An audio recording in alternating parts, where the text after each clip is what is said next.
Hi children, today we are going to study lesson number 6, the plant kingdom. Okay, in this chapter we have already learned some of the part of this we have already learned.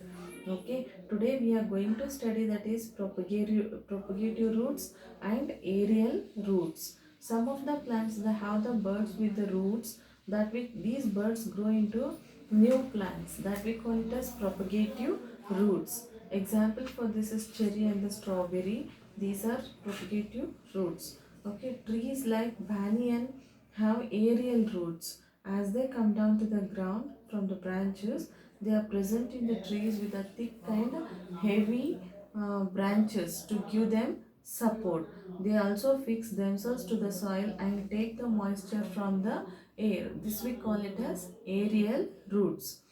Next is breathing roots. Breathing roots, best example for breathing roots is mangroves.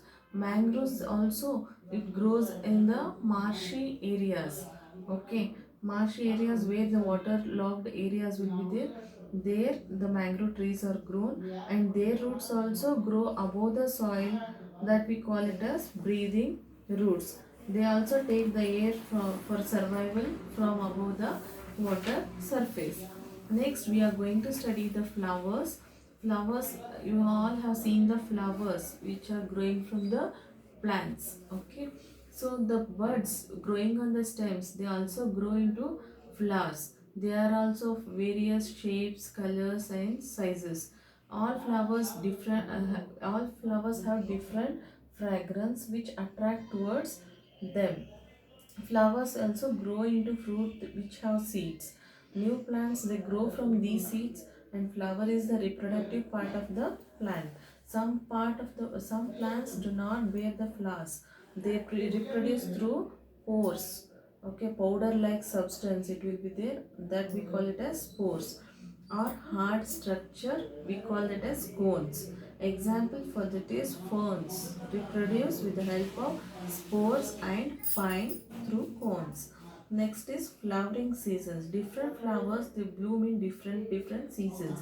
Example for that is daffodils bloom in spring season, sunflowers in summer season and dahlias in winter season. So what is the lifespan of flowering plants then? So on the basis of lifespan of different flowers, flowering plants can be broadly classified into three categories.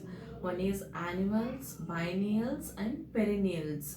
Annuals means these plants complete their lifespan in only one season, that we call it as annuals. Flowers bloom only in single season. Example for that is sunflower and snapdragon. These are going to give the product for the farmers in only one season. Next, biennials. Biennials means the plants complete their life cycle in 2 seasons, 2 years. That is, they live for 2 years, they bloom in second year and then die. For example, forget me not and parsley. These are the plants which they are going to lead their life in 2 years and they give the product once second year and they die. Next, perennials. Perennials means these plants are going to live for several years and bloom every year. Several years they are going to live and again they are going to bloom every year. Example for that is rose, daisy. These are perennials plants. Flowers in our daily life. In our day-to-day life, we are going to use different flowers for different purposes. Some are perfumes, some are for decoration purpose, and some are for food we are going to add. Some are for worship places. Okay, so for perfumes means flowers with sweet fragrance and strong are used to make perfumes. Example for that is rose and jasmine. Most of the perfumes they are going to use this. Decoration. For decoration, flowers beautify the gardens.